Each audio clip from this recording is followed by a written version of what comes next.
sendo amplamente debatida na sociedade hoje. Mas não com a dimensão que passou tão... Estava falando de descriminalização ou legalização? Metade da população de Santa Maria não completou 8 anos de escola. Onde está incluído educação, segurança. É esse gancho que eu quero pegar. Por favor, professor. Fiz está. Muito obrigado. A gente combinou antes. Né? Olá, amigos. Estamos iniciando mais uma edição, com alguma dificuldade, iniciando mais uma edição do programa Santa Maria Frente a Frente, que tem a parceria, o apoio cultural indispensáveis de Unimed Santa Maria, cuidar de você. Esse é o plano. portalbeit.com.br, opinião livre é aqui. Restaurante Clube Comercial, na Venâncio Aires 1972 e Assembleia Legislativa do Rio Grande do Sul. O nosso e-mail para contato dos nossos queridíssimos telespectadores é tvsm@santamaria.tv.br. E nós os convidamos a que assistam o Santa Maria Frente a Frente na sua forma inédita, aos sábados às 21h30 e depois, ao longo da semana, a reprises. O Santa Maria Frente a Frente, como de resto, toda a programação da TV Santa Maria podem também ser assistidos pelo site santamaria.tv.br. Feita a introdução necessária, agora em um segundo momento, que é o momento de eu externar minha alegria por contar mais uma vez aqui no programa com alguns retornos e uma qualificadíssima bancada de debatedores, né? Vou começar pela extrema-direita no vídeo, né? Meu amigo Rui Gifone, que está bem à minha esquerda aqui no estúdio, que todos conhecem. Eu até tinha esquecido os outros programas de fazer apresentações. Tanto vocês se tornaram conhecidos e tão respeitados na comunidade que, né, podia abreviar essa introdução, mas é legal fazer. O Rui todo mundo conhece, é o competente administrador do Royal Plaza Shopping, né? É o homem que se interessa pelas questões da política, mas tem uma especialização, uma predileção pela área de marketing. Exatamente. Né? O jornalista Claudemir Pereira, que não tem predileção alguma. Que não tem predileção alguma, exceto, bom, deixa assim. Né? Não, essa eu ainda tenho. É o cara, digamos assim, que circula de forma mais intensa e tem, digamos assim, acho eu que não estou exagerando, mas do ponto de vista do respaldo da opinião pública, as posições mais, digamos assim, mais tecnicamente corretas e mais ajustadas do ponto de vista da análise política e da abertura a que a comunidade também se manifeste, né? Especialmente no site. Vai ser o meu biógrafo. Especialmente no site. Vai ser o meu biógrafo. Também. Ele que diz que biografia oficial do Claudemir. Ele que diz que tem 40 empregos, 40 chefes, 20. E 72 credores. Depois de muito tempo, o meses já. doutor Jorge Forjarini nos dá o prazer de partilhar conosco esse estúdio hoje. Obrigado. Com saudade de ti, né? Fui convidado algumas vezes, mas não pude vir. O chefe dizia que não queria que tu participasse, eu sugeria que te convidasse, mas dizia, não, mas o Jorge, vamos deixar fora mais um tempo. Tudo bem. E o doutor Péricles Lamartine Palma da Costa, né, o nosso Neco, que também já virou arroz de festa aqui na nossa programação, pela sua qualificação, pelo seu talento e pelas relevantes funções que exerce na comunidade como presidente da subseção local da Ordem dos Advogados do Brasil. Não tão convidado quanto o Jorge. É sim, o Jorge... Nem com a mesma frequência. Nem com a mesma... fazendo de vítima. Mas a ideia é essa. E eu só queria saber quem é que cancelou de última hora para vocês terem me chamado. Sabes que tu é o nosso regra 3 preferido, né? Eu já tenho uma outra dúvida. O que é arroz de festa? Explica. Não, arroz de festa eu sei. Eu sei o significado metafórico. Eu quero saber de onde é que surgiu isso. Mas aí é o seguinte, gente. Esse é jeito de começar um debate. Deixando todo mundo no pincel. Eu não sei. Então, vamos, também isso não tem nenhuma importância. Vamos então nos livrar dessa situação na qual o Claudemir nos colocou, dizendo que a ideia inicial, o mote inicial do programa de hoje é a questão da anunciada, referida, e todo mundo aqui, pelo menos pelo que pude perceber, acha que isso é uma espécie de blefe, né? Uma forma de pressionar o Congresso Nacional. Após isso, manifestação de uma nota do Superior Tribunal Eleitoral. Uma portaria. É uma portaria, mas que tem um espírito de nota, no sentido de marcar uma posição, eu acho que é muito mais assim, trazendo a possibilidade de que no pleito do ano que vem, em função de um corte orçamentário da ordem de 428 milhões de reais, eu acho. Não, 1,7 bilhão de reais é o corte anunciado para o Poder Judiciário. Sim, mas eu digo em relação e 200 milhões seriam para as urnas. Sim, mas nesse momento inicial, mas digamos, com os outros cortes ao longo do ano, vai a 428. Não sei. São os dados divulgados pelo próprio TSE. Não sabia te dizer, mas não discuto. E que de qualquer maneira isso significaria a possibilidade, e não é aquilo que todo mundo chegou a imaginar no primeiro momento, que toda eleição fosse feita com urnas de lona, né, e voto no papel. Não seria, porque a cada eleição há necessidade de substituir um determinado número de urnas em função da deterioração, de problemas técnicos e até de se verem ultrapassadas algumas. Então é pior ainda. Eu acho ainda pior. Que no Rio Grande do Sul, por exemplo, são em torno de 32 mil urnas eletrônicas, das quais há 30 mil em absolutas condições de funcionamento hoje. Portanto, em relação ao Rio Grande do Sul, não haveria problema, porque há sempre uma reserva, né? Quer dizer, aqui seria eletrônica. Aqui seria toda eletrônica. Né? Então, mas de qualquer maneira, o que parece, o que dizem os entendidos nas análises políticas lá em Brasília, é que isso seria uma forma de pressionar o Congresso Nacional no sentido de aprovar o ajuste fiscal, que faria com que o governo sustasse, né? Candinho, eu não quero colocar ninguém numa saia justa, até porque falta minha informação. Se falta minha informação, eu que deveria trazê-la e não instar. Agora, eu tenho que me cuidar com a terminologia, porque os caras aí estão comendo. Instar os demais a ter lá.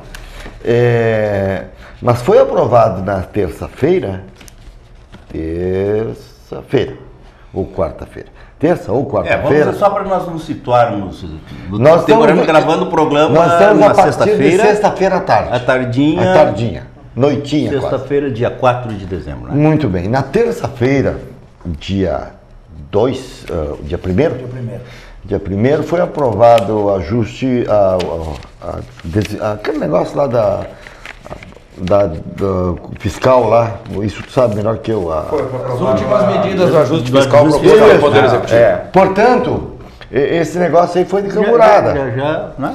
Bom, se foi apurado, a ameaça fica de pé. E me preocupa muito, são duas coisas que me preocupam muito aí, questão se é ameaça ou não é ameaça, se é blefe ou não é blefe. Eu acho que não se pode blefar com coisa como essa aí. Primeiro, começa por aí, me perdoe os doutos do Poder Judiciário, mas não se pode blefar com um negócio desse, principalmente num ambiente em que já tem uns que outros fazendo de conta que desconfiam da urna eletrônica, porque normalmente desconfia de urna eletrônica quem perde. Começa por aí. Né? E ainda é seletivo. Desconfia de um lugar e no outro lugar funciona bem. Mas seletivo ao ponto de desconfiar só dos lugares onde perdeu. Exatamente. Então, mas no momento em que há esse tipo de discussão, eu penso que não se deveria jogar com uma coisa dessa aí. Né? Não pode. Ou então dizer, olha, nós concordamos, há alguns riscos e tal, nós preferimos voltar ao tempo antigo. Bom, aí nós podemos discutir só o retrocesso. O retrocesso que é, olha, esses meninos aí, com todo respeito, meninos é em relação a isso, a esse aspecto especificamente. Nenhum deles votou, nem o Jorge, nem o Péricles, votou em urna manual. Né? Não. Urna de lona. Não votou. Manual. Mas pior, não, eu sei que todos eles têm uma tradição e tal, eles não são neófitos, não é isso que eu quis dizer. Só não votaram. E, portanto, mas acompanharam, ainda que bastante jovens, por força da tradição familiar, eles acompanharam o processo manual de votação e, sobretudo, A contagem, como é que era o nome? Tinha até um nome. Escrutínio. Que se ficava aí um tempo enorme, o risco de fraude era Absurdo. Tinha que ter, os partidos tinham que ter fiscal em todas as urnas, em todas as juntas de apuração e por aí vai. Então, um atraso absoluto do ponto de vista eletrônico e da cidadania. Então, eu acho que não se pode ficar brincando com isso aí. E, Claudemir, eu concordo com essa tua posição de que é sim galhofa, é sim uma brincadeira com a seriedade da instituição. Primeiro porque me estranhou muito, há tanto tempo antes da eleição, já lançarem uma portaria ameaçando que vão fazer uma eleição sem urna eletrônica. Ora, isso aí tu deixa ver no momento. Se tiver alguma deficiência de urna eletrônica, bom, aí tu apela para a urna de lona. Todas as né? Acontece. Ou seja, tu anunciar com tanta antecedência assim, isso aí é que eu acho perigoso. Agora, com relação ao retorno da urna eletrônica, da urna manual, o que eu vejo, a possibilidade de fraude, pelo que eu me lembro da época, ela se dava, em primeiro lugar, pela facilidade de tu errar na cédula. A letra ilegível, o marco ali no lugar errado, e aí na hora de tu jogar ali a cédula naquele monte e fazer a contagem uma por uma, aí tu passa o número para a planilha, aí tu coloca o número errado na planilha, tu troca um de uma dezena, pronto, tu já muda 10 votos. Conta tudo de novo. A possibilidade de fraude é, portanto, gigantesca e mais... Você marca de assinalar um voto em branco. E aí, justamente, e aí veja... A possibilidade, inclusive, é claro que eu não tenho nenhum detalhe técnico para dizer isso, mas a possibilidade de o custo ser muito maior... Não é muito maior. Não sei se mas não é desprezível. Não é desprezível, por quê? Porque tu vai ter que ter escrutinadores que vão ficar lá 2 ou 3 dias fazendo são de graça. São de graça, só tem lanche. Mas e o lanche? Mas e o lanche? O custo disso é significativo. As cédulas, quantas cédulas? Como vão ser pagas essas cédulas? Vocês vão me desculpar, eu acho que nós não estamos pensando e falando a mesma coisa. Nós estamos falando de um retrocesso à urna de lona. E não é isso que eu diria a grande maioria da população brasileira quer. A grande maioria da população brasileira se manifestou em 90% da população querendo que a urna eletrônica tivesse o voto impresso junto. O sistema... Só um pouquinho, só um pouquinho. Foram pesquisas levantadas, tanto é que os políticos... Claudemir, tanto é que os políticos... Ou tu acha que eles aprovaram o voto impresso por acaso? Houve uma pressão maluca para cima deles. Da população? Sim. A população hoje... através de um instrumento novo que nós temos. A população nem sabe como vai ser esse voto impresso. Não, a população não sabe como vai. Isso eu concordo contigo. Só que há uma coisa que nós não podemos negar. A urna eletrônica não nos deu a credibilidade que se queria. Vocês podem... Calma um pouquinho. Vocês me permitem falar? Depois vocês podem discordar de mim no que vocês quiserem. Eu não estou aqui para discordar, mas eu quero discordar. Não, faz parte, eu acho que é justo. A urna eletrônica não deu a credibilidade que nós precisávamos, porque nós fizemos uma evolução do voto de lona, de papel, para a urna eletrônica sem a possibilidade de uma auditagem. Esse é o grande problema da questão. Mas já houve auditagem. Não tem como, não tem. O próprio PSDB fez agora, E o que foi dito na auditoria do PSDB? Não tem como conferir. Vocês leram a auditoria do PSDB? Eu vi a declaração do presidente do PSDB reconhecendo a rigidez do pleito eleitoral. É impossível ser auditada as urnas eletrônicas. O PSDB ou alguém está brincando com a coisa. Ele disse outra coisa. O presidente do PSDB, o líder da oposição... Eu não estou dizendo, e quero deixar bem claro, que a urna foi fraudada e nem que a eleição é ilegítima. Eu só estou querendo dizer que nós, numa democracia, precisamos ter um instrumento que nos permita verificar o resultado. Se nós tivermos uma urna eletrônica com o voto impresso lateralmente, como é o modelo usado em vários países do mundo, tá? Onde tu vê o voto, Tu confere o voto que está impresso, clica, confirma, cai o voto na caixa. Não quer dizer que tu vai ter que fazer contagem de urna por urna, mas tu vai poder fazer o quê?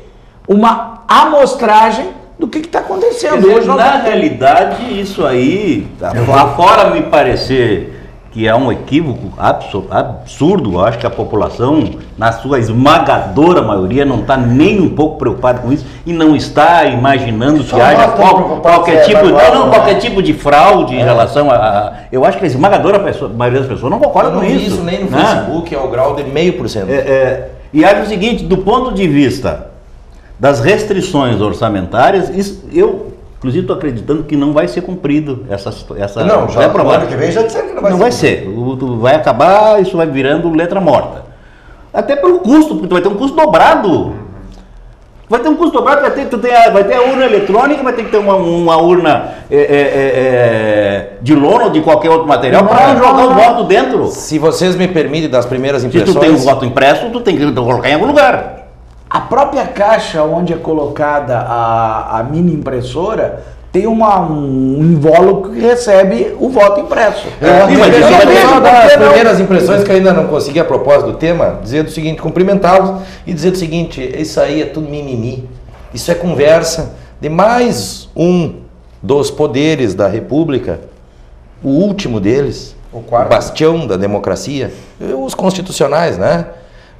O resguardo da cidadania, poder mais democrático de todos, o judiciário, que acaba por aderir ao modismo intolerável do que ocorre no executivo e no legislativo. O poder judiciário, vergonhosamente, brinca com um assunto seríssimo para garantir as suas verbas orçamentárias. E faz na questão mais sensível, usando do afloramento agora, de uma ou outra desconfiança que foi sanada, se não pela auditoria que a oposição fez, pelas palavras do seu presidente, que se fez satisfeito por essa auditoria. Esse é o primeiro ponto. O segundo ponto, o judiciário quer garantir o seu dinheiro. Mais nada. Mais nada.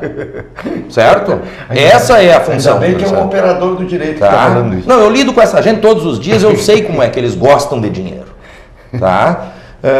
A questão desta ameaça tosca, torpe, hedionda com um assunto tão sério, só demonstra a adesão a isso que eu digo, a esse proceder que nós esperávamos jamais chegasse ao Poder Judiciário. Pois bem, chegou. Esta é a doença. A questão das urnas, de como será, como não será, é só o sintoma de um mal muito maior. É deflagrado o interesse financista por mais recursos.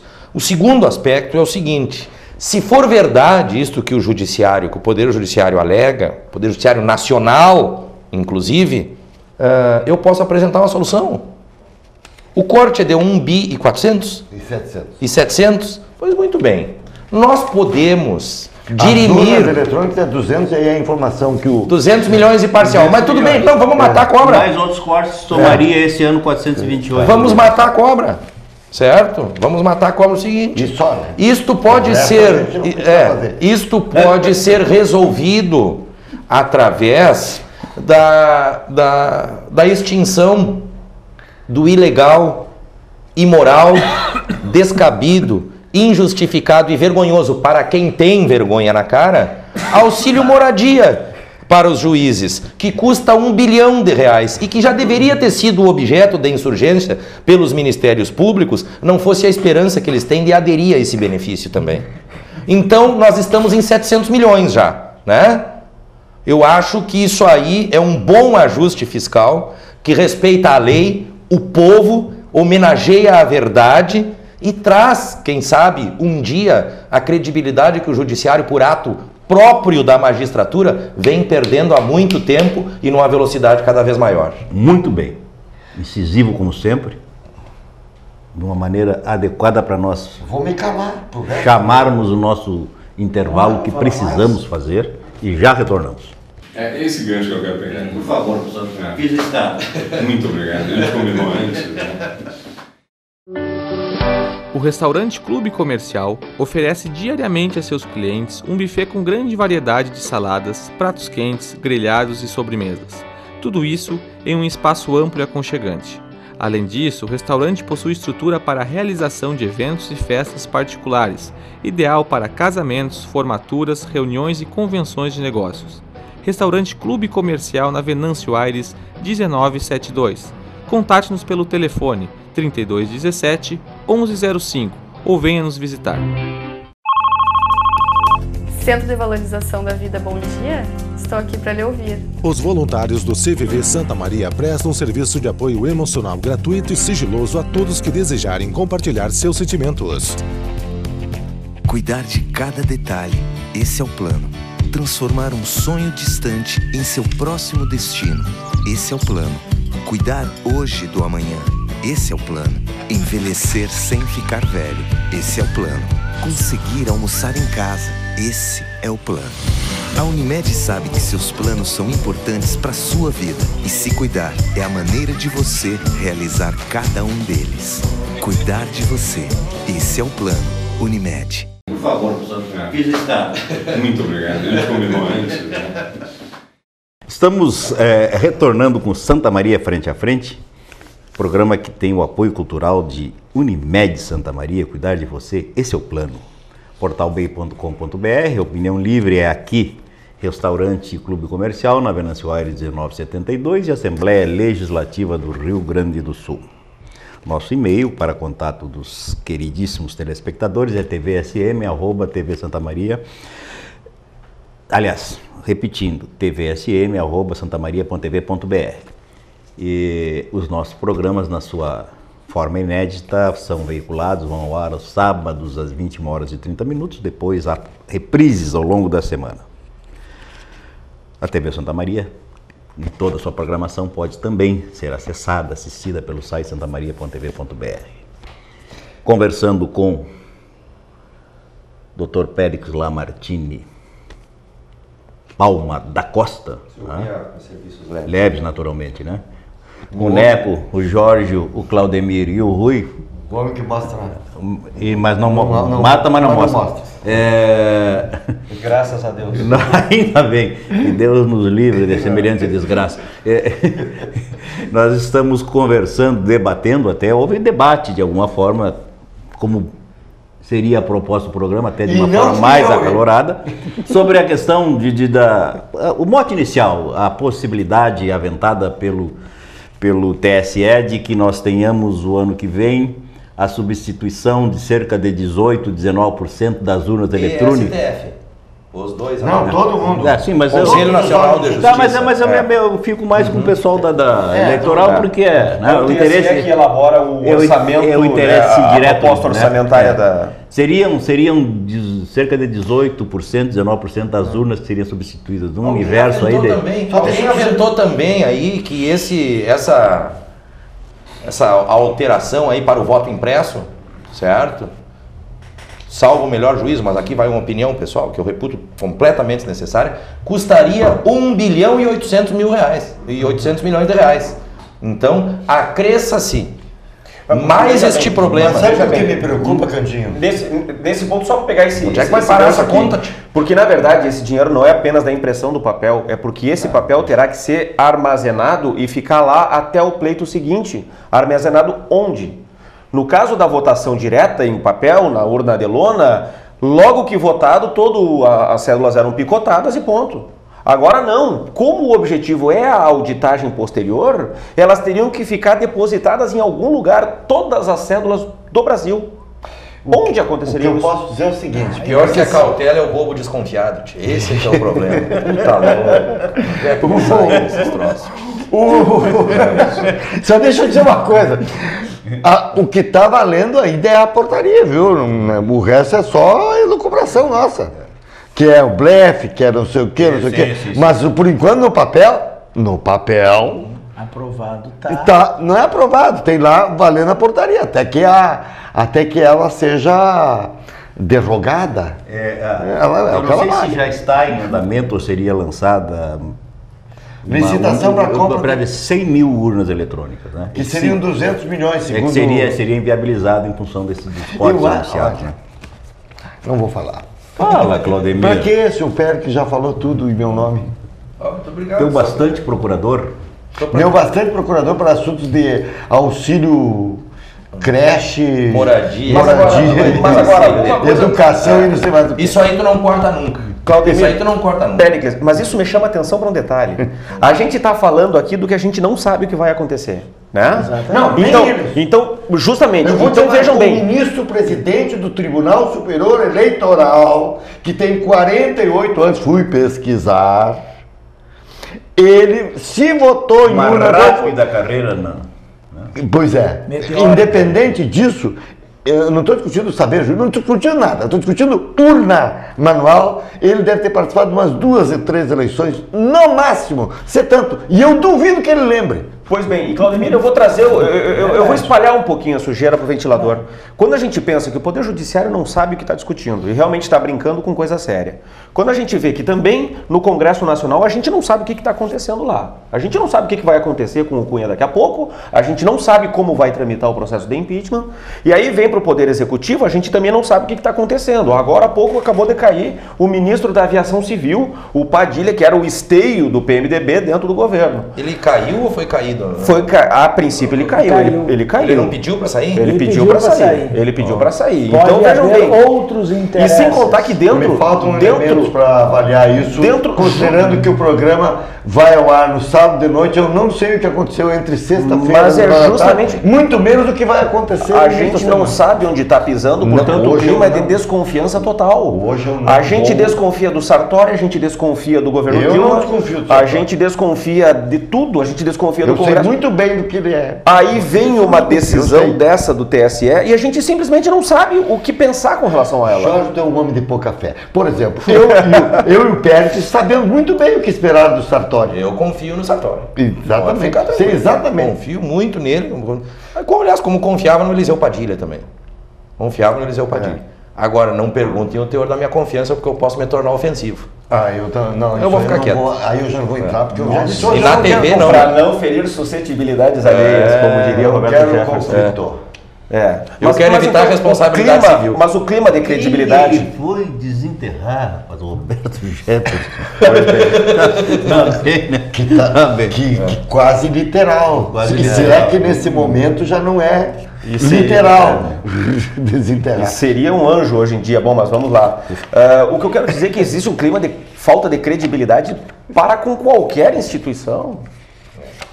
Para com qualquer instituição, o Poder Judiciário, que querendo ou não, sempre foi um baluarte de credibilidade, realmente perdendo a olhos vistos a admiração popular e o respeito, muitas vezes. Com justiça. E com justiça. As instituições não podem sofrer esse tipo de abalo. Os homens que as integram, que as compõem, tudo bem, num determinado momento histórico.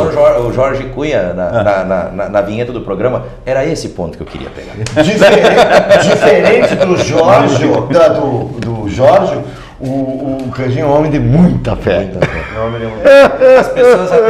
As pessoas até agora vêm nessa onda, nessa cena. Cândido, exato. Nessa cena. Na melhor acepção voltairiana, né? Só não é leal, né? Como diria o pai de alguém. Cândido é Ribeiro. Otimismo, né? O título do livro é Cândido, o otimismo do Voltaire, né? Derivativo da palavra candidato, né? O candidato por si ele precisa ser cândido, certo? Por isso que na Roma ele usava roupas brancas para ir ao Senado. Alvas. Exatamente. Representando a lisura e a limpeza. Pureza. O candidato vem de cândido. Mas não é leal do sobrenome, pelo menos. Como eu estou parafraseando o pai do cara, né? É Ribeiro. Mas o que a gente vem percebendo há muito tempo é que um dos problemas da nação brasileira é essa. Nós aqui mesmo, pelo cacuete, nos referimos ao Poder Judiciário, ao Poder Legislativo, ao Executivo, quando na verdade nós estamos vendo o mau uso destas maravilhosas instituições por quem deveria fazê-las dignas, que são quem? Os agentes. E eu vou dar um exemplo muito simples. Nós estamos a todo momento atacando a presidência da República por eventuais vícios efetuados pela Dilma. Nós estamos atacando o Poder Judiciário pelos vícios eventualmente operados pela magistratura. pelos magistrados. A mesma coisa nós fazemos com o Congresso Nacional, com a Câmara dos Deputados e com o Senado, pelos malfeitos eventuais, eu repito, de senadores, de deputados. E aí, nesse jogo de arrasa quarteirão, o que os mais precipitados, que não são poucos, mas são neurastênicos, fazem? Esculhamba com tudo. Incendeia o Congresso Nacional, acaba com a presidência da República e bota a milicada a mandar. Pois bem, e dali a pouco vão começar a querer enforcar desembargador e juiz nas esquinas. Quando, embora sejam poucos, ainda existem sim agentes probos e decentes. Tudo bem, mas aí a gente entra numa ministro do Supremo. Né? A gente entra numa discussão sobre o que vem antes, o ministro ovo ou a Supremo galinha. não teria esse problema porque em Brasília não tem esquina. É verdade. A gente chegaria numa discussão o que vem antes, o ovo ou a galinha, né? São as pessoas que fazem as instituições ou as instituições que moldam as pessoas. De uma forma ou de outra, tudo bem. Eu sou um comportamentalista nesse ponto e eu acho que as pessoas moldam as instituições, tudo bem. Mas a maneira como as instituições são concebidas, elas propiciam, sim, uma série de desvios. Ao sem vergonha, então, sim. por exemplo, Quem não é sem vergonha então, pode por haver exemplo, quando a gente pega oportunidade, ele não vai fazer nada. Um poder judiciário que, querendo ou não, tem uma série de poderes conferidos pela Constituição e que não tem nenhum mecanismo autêntico de controle. E aqui eu pego uma frase do Nelson Jobim, nosso ex-ministro do STF, se referindo a deputados e dizendo: quanto mais direitos vocês colocarem na Constituição, na verdade mais poderes vocês estão outorgando ao Poder Judiciário.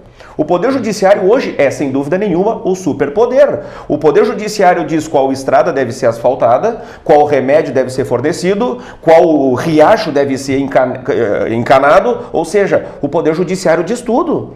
E, aproveitando-se da inércia... Qual o leito de hospital que deve ser ocupado? Qual leito deve ser... Chega ao ponto de ter poder de depurar os seus quadros e colocar uma magistratura efetivamente comprometida com a comunidade.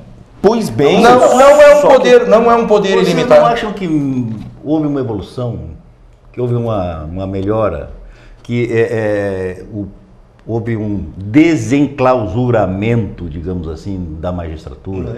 Que o Poder Judiciário hoje está mais aberto, mais acessível? Claro, hoje nós vemos o que acontece. Por exemplo, lembra daquele escândalo que deu com a magistratura gaúcha com relação aos depósitos judiciais, onde eles colocavam e a que custo, né? A magistratura tinha vantagens para os juízes, né? Não lembro qual era o banco que acontecia isso aí. O senador Paulo Bisol falava muito nessa circunstância. Tu lembra disso? Isso era uma coisa que ficava velada lá no fundo, que ninguém ficava sabendo, né? E que a toga não só era negra, como era de ferro. Ela não deixava não só ver, como trespassar, tá? Se há uma grande evolução, no meu pensar, a propósito do Poder Judiciário, que ela é histórica e efetiva, é o Conselho Nacional de Justiça.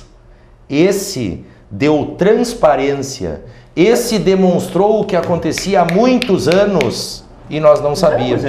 Isso é uma evolução, sem dúvida alguma. Mas a evolução tem que ser cultural. E tem que ser cultural na cabeça dos magistrados. Mas isso aí é um processo. Aí é um processo. Essas coisas não se resolvem por decreto, não se resolvem por o problema que eu vejo, e aqui eu posso falar como professor da área do direito, né? É que a gente vê a questão da magistratura, a gente vê a questão do cargo público em si como sendo uma prebenda assim. A ideia, a perspectiva de vida é chegar ao cargo. E isso é uma coisa que tem sido entranhada na cabeça desde cedo. É aquela coisa do conseguir o benefício para si e de não pensar no que aquilo pode ser útil para a coletividade. Então, tu vais conseguir o teu grau de doutor, porque bacharel já é doutor, e até esse título nobiliário que para mim é absolutamente incompatível com a República. Né? E tu vais conseguir e tu vais exercer o teu poder e pronto, tu vais ser um cidadão de bem. Ou seja, a ideia de cidadão de bem se confunde simplesmente com o êxito pessoal dele. Agora, o que ele vai fazer com aquele poder da magistratura? Mutatis mutandis, isso é um reflexo de anseios sociais. Essa introjeção na cabeça da moçada de buscar atingir esses objetivos aos quais tu se refere, que, na verdade, se tu retrocederes 50 anos, quer dizer, o que as pessoas, o que as famílias aspiravam para os seus filhos? Banco do Brasil. Banco do Brasil, quer dizer, verdade. né? Era para ter uma situação econômica estável e ter algum poder, né? Hoje, se a gente puder, a gente nem entra, não é no Banco do Brasil, é qualquer banco. Eu tive uma experiência pessoal em longas conversas que tive com a então corregedora do Tribunal Regional do Trabalho, hoje presidente do Tribunal Regional do Trabalho. E entre um intervalo e outro conversávamos sobre magistratura e advocacia, ela já uma magistrada no alto dos seus 30 anos de ofício. Desalentada. Triste com os destinos da magistratura. Fez desabafos. Digo isso a vossas senhorias e publicamente sob o penhor da minha honra. Tive esta conversa privada, certo? Em que, tratando de todas os ofícios do direito, ao tratar da magistratura, ela trouxe as suas lamentações e o que foi pior, a total desesperança na solução. Mas isso, eu vou sair um pouquinho da magistratura. Na UFSM a gente encontra uma situação parecida, na Câmara de Vereadores de qualquer município a gente encontra uma situação parecida, na Prefeitura Municipal de qualquer município a gente encontra uma situação parecida, ou seja, o cargo público, ele não é mais público, ele é simplesmente uma prebenda estatal. Eu tive uma situação semelhante que foi, eu fui conversar com um vereador. Eu fui conversar com o vereador, veja bem, o vereador não me conhecia. A fidúcia e a minúcia e a prebenda. Veja bem, Claudemir, o vereador não me conhecia, era um vereador de um pequeno município aqui da região. Eu sentei na mesa para conversar com ele, em 2 minutos ele já me disse, pois é, estou negociando com o prefeito para botar minha filha na prefeitura. Ou seja, além de usar o cargo e a influência para benefício próprio, não tem nem o pudor de esconder isso. Acabou o pudor. Não isso tem é verdade. O prurido moral hoje não existe mais. Olha, houve uma época em que era um pouquinho menos ruim, vamos assim dizer, porque ainda havia a vergonha, a turvez. Hoje não mais. É um privilégio do poder público. Eu vou aqui, ó, nós dois, vocês três. Isso não é desdor, aqui a gente tem que tomar cuidado com as palavras, não é desdor, vocês têm uma experiência cotidiana do poder público, seja agindo com o poder público, de qualquer espécie, vocês três. Já nós dois aqui, puxar aqui, a nossa vivência é basicamente privada, pois aqui também acontece isso. De que forma? Eu não vou aqui, não vou dar os exemplos do meu amigo Rui, ele que os escolhe. Mas assim, Claudemir, tô com um problema, quem sabe tu me ajuda, tá na fila lá, não sei o que, não consigo como é que é, internar e tal. E eu não tô culpando a pessoa que liga, porque a pessoa que liga, ela busca um alento. Como é que eu vou dizer para esta pessoa, olha, primeiro, eu não interno. Segundo, o que eu faço? Eu ligo. Qual é a situação lá de fulano? É o 7º da fila. Porque não é porque não quero, é porque não tem onde votar. E aí as pessoas imaginam que telefonando para alguém que trabalha em tal lugar vai conseguir determinada vantagem. Eu tenho certeza absoluta que isso acontece no ambiente de trabalho do Rui também. Portanto, não é só é isso que eu quero chegar. Não é só uma questão do poder público. A questão é mais despudorada, mas não é muito diferente do lado de cá. Da índole personalista do brasileiro. E aqui eu pergunto, quem tem mais chance de conseguir um emprego? O amigo do empresário ou aquele que tem mérito? Quem é que tem mais chance? Vamos ser bem franco. Ou o filho do amigo do empresário, ou aquele que apresenta, veio lá da Nova Santa Marta, apresentou um currículo fraco, porque obviamente estudou numa escola pública e etc, mas demonstra quem é que tem mais chance de conseguir um emprego? Na empresa de sucesso eu ouso te dizer o seguinte, que é o mais qualificado. Porque se foi o tempo, se foi... Olha, eu acho que isso é um cenário ideal. Isso é um cenário ideal. Só um pouquinho. Se foi o tempo, inclusive, em que as famílias, em que as empresas privilegiavam as famílias em diretoria. Se isso fosse verdade, a desigualdade seria Eu vou conceder ao Jorge essas empresas uma vantagem. Esse amigo, o filho do amigo do empresário, provavelmente, em 9 de cada 10 situações, ele terá uma vantagem na entrada. Mas não na manutenção. Não na manutenção. Porque hoje, eu vou simplificar numa palavra que todo mundo conhece. Ninguém rasga dinheiro. Mas é só por isso. E outra coisa, tu pode pegar um exemplo muito simples. Empresas locais aqui que profissionalizaram, inclusive a gestão, em detrimento de familiares, certo? E outras que não o fizeram. Tu vai achar um monte de plaquinha com o nome delas aqui na parede desse prédio. Na parede fechada. Mas é só a plaquinha. Claro que sim. Eu acho que na maioria das vezes a Jorge, o mercado não perdoa.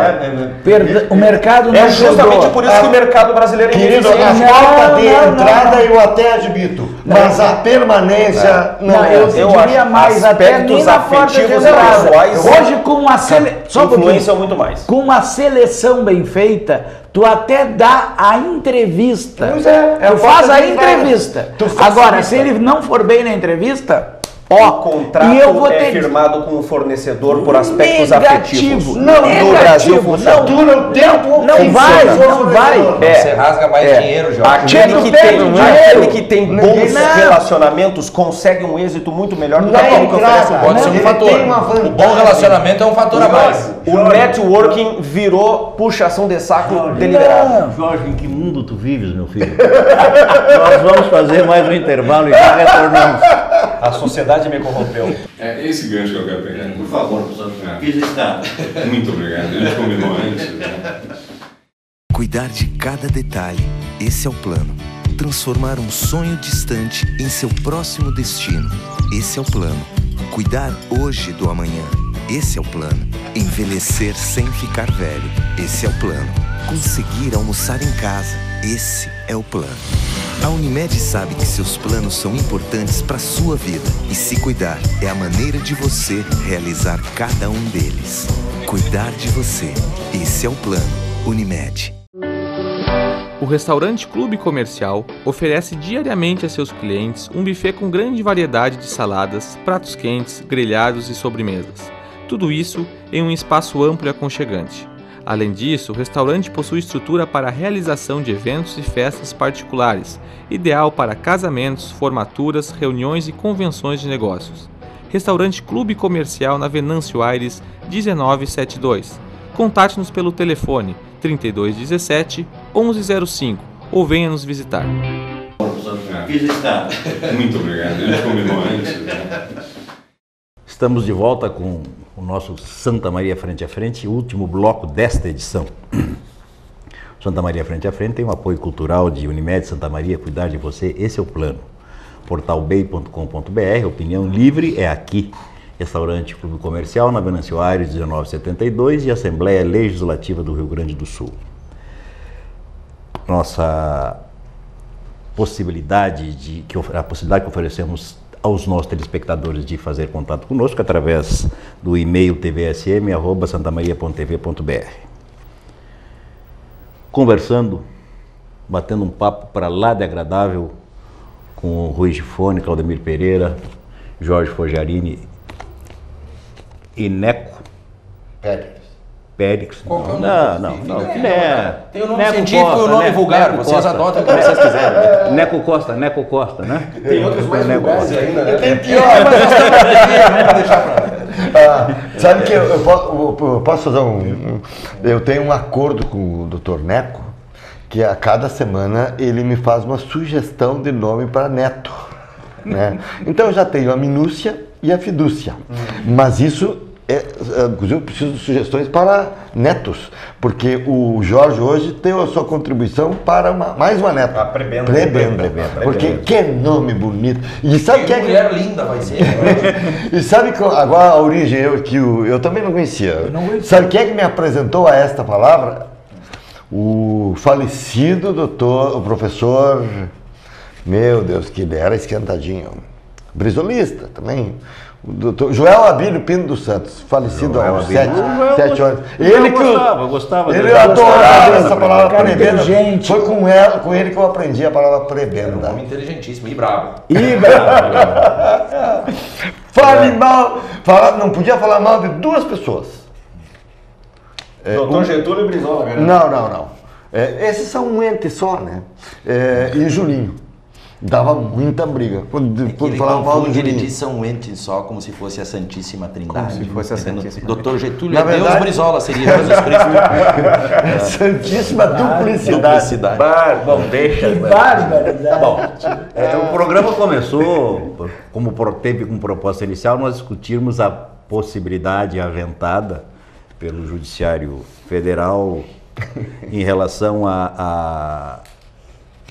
ao corte anunciado de verbas. Nem nós estamos levando muito a sério isso aí. E a decorrente necessidade de utilização, de substituição de uma parte, pelo menos, das urnas eletrônicas por urnas de lona e, evidentemente, votos de papel. Olha, pode até fazer, inclusive, mas não vai ser por necessidade, vai ser por retaliação, quem sabe.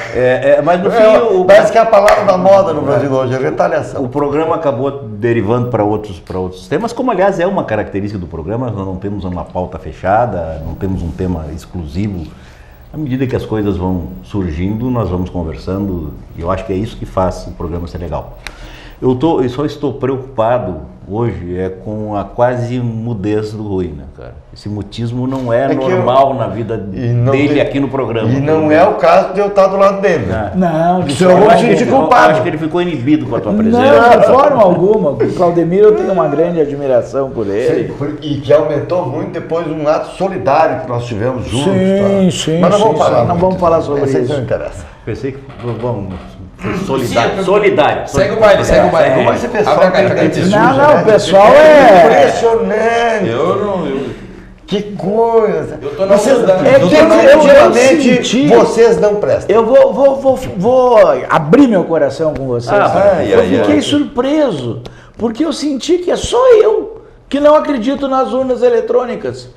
E que todos vocês acreditam. Eu tenho uma rede de fé ainda. Não, eu tenho uma... Talvez pela minha geração, eu tenho uma certa resistência à tecnologia sem comprovação.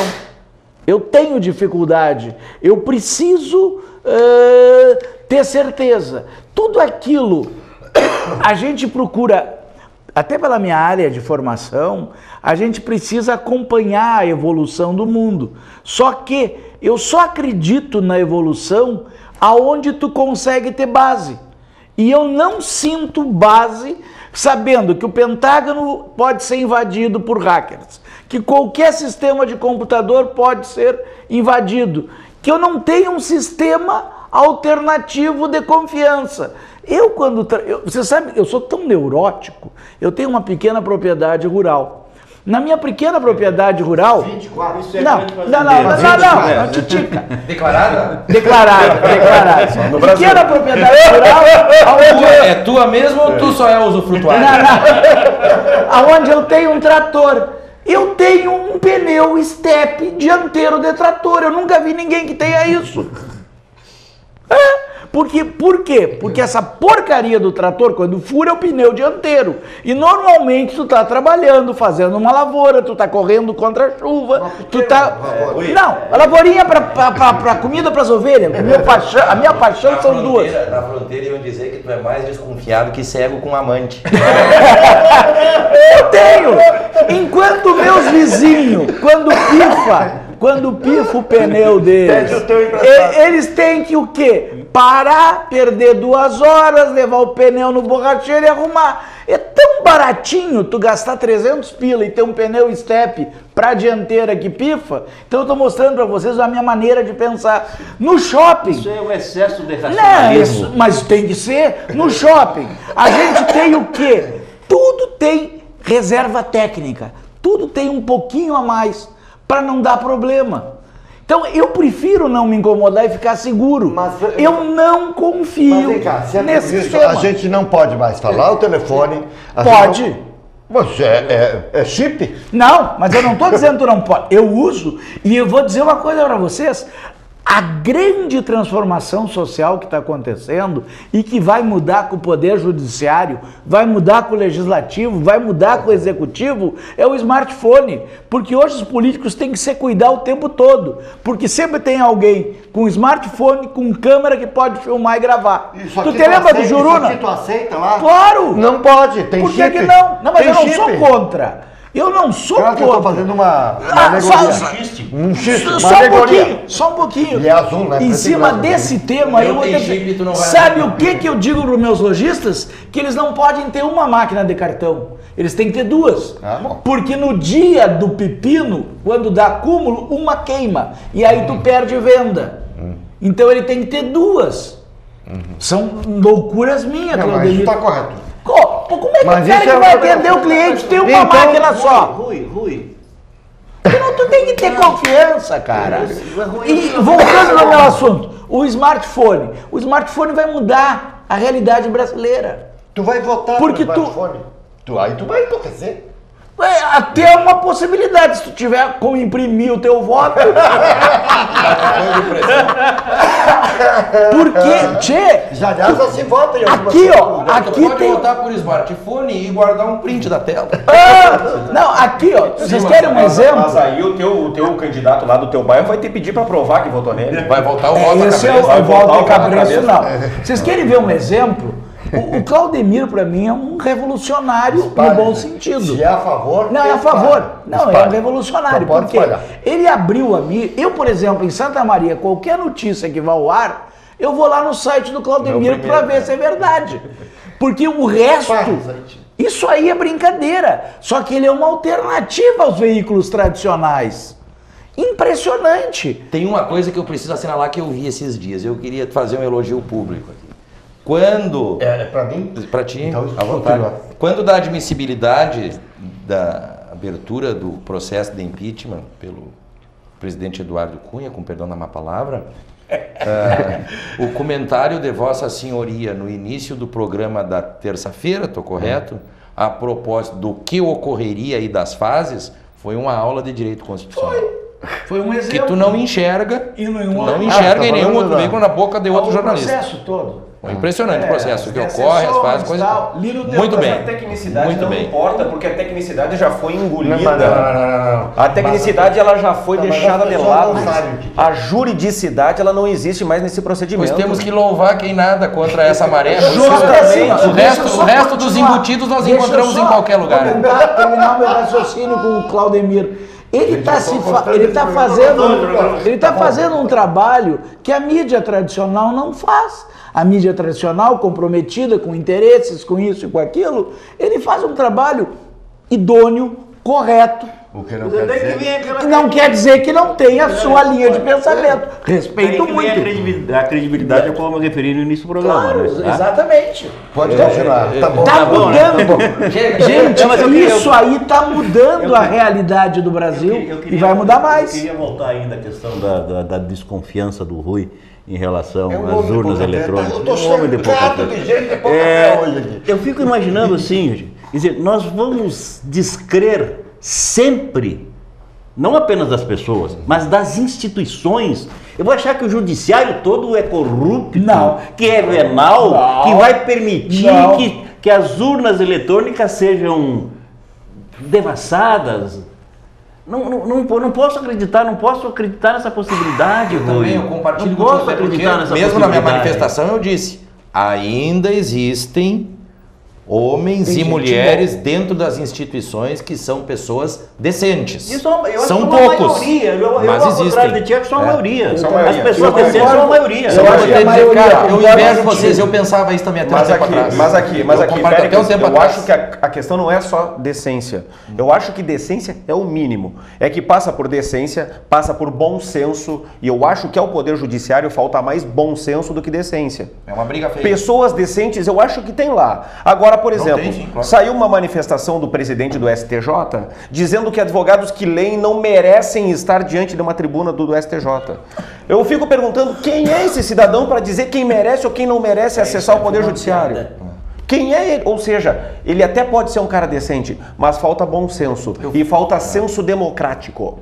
Falta pertencimento à sociedade. Eles não pertencem à sociedade. Eles podem ser decentes, podem ser corretos, mas eles não pertencem. Parece que eles pertencem a um Olimpo. Parece que eles estão fora da nossa realidade. Eles não saem da sua cápsula. Eu fui instado a falar a respeito disso aí e eu disse o seguinte: eu não estou nem aí para a opinião dele.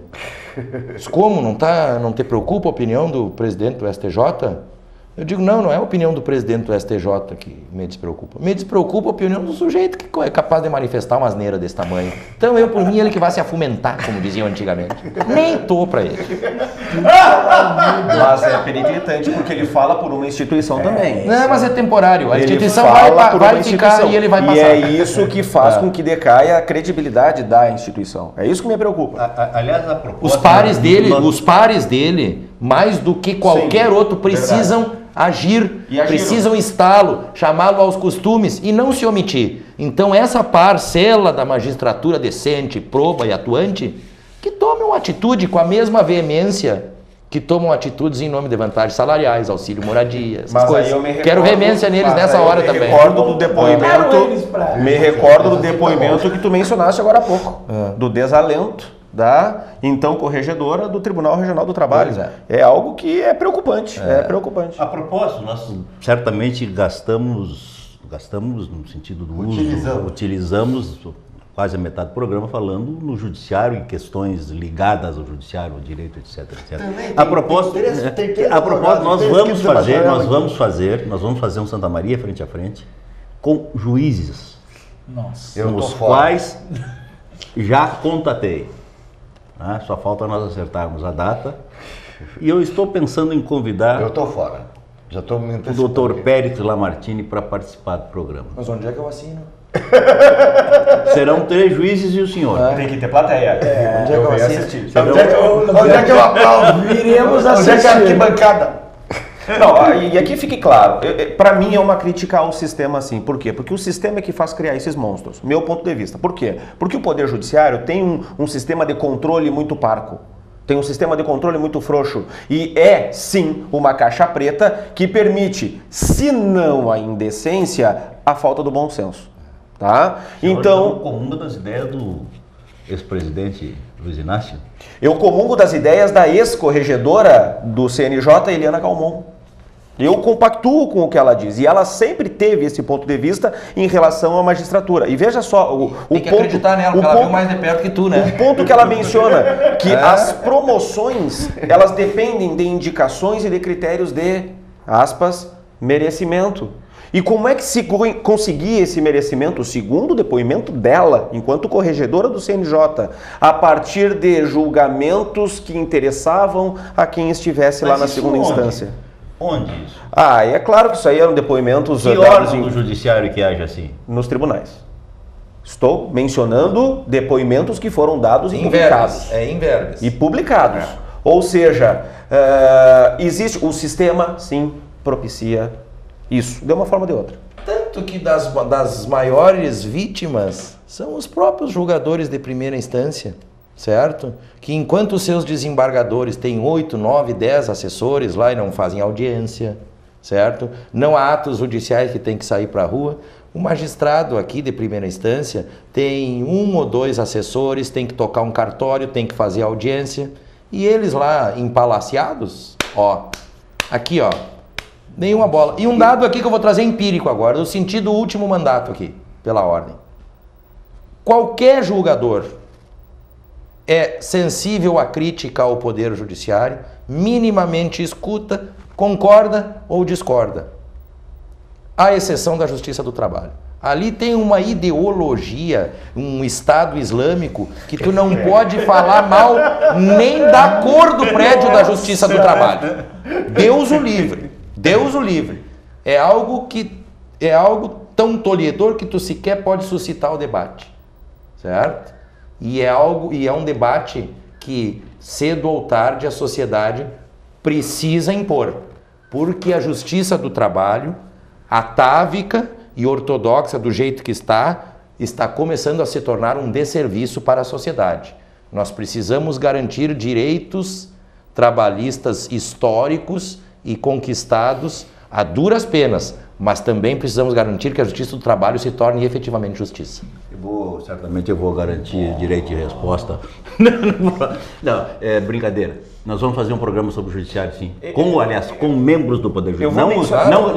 Nós estamos encerrando já, infelizmente. Bom, então tá. Infelizmente o tempo se escoou. Mas nós não vamos fazer mais um bloco? Não, quer 4 blocos? Eu queria 4 hoje. O último para falar. Eu consegui sair incólume e até elogiado. Para por aí, termina aí, tua vez.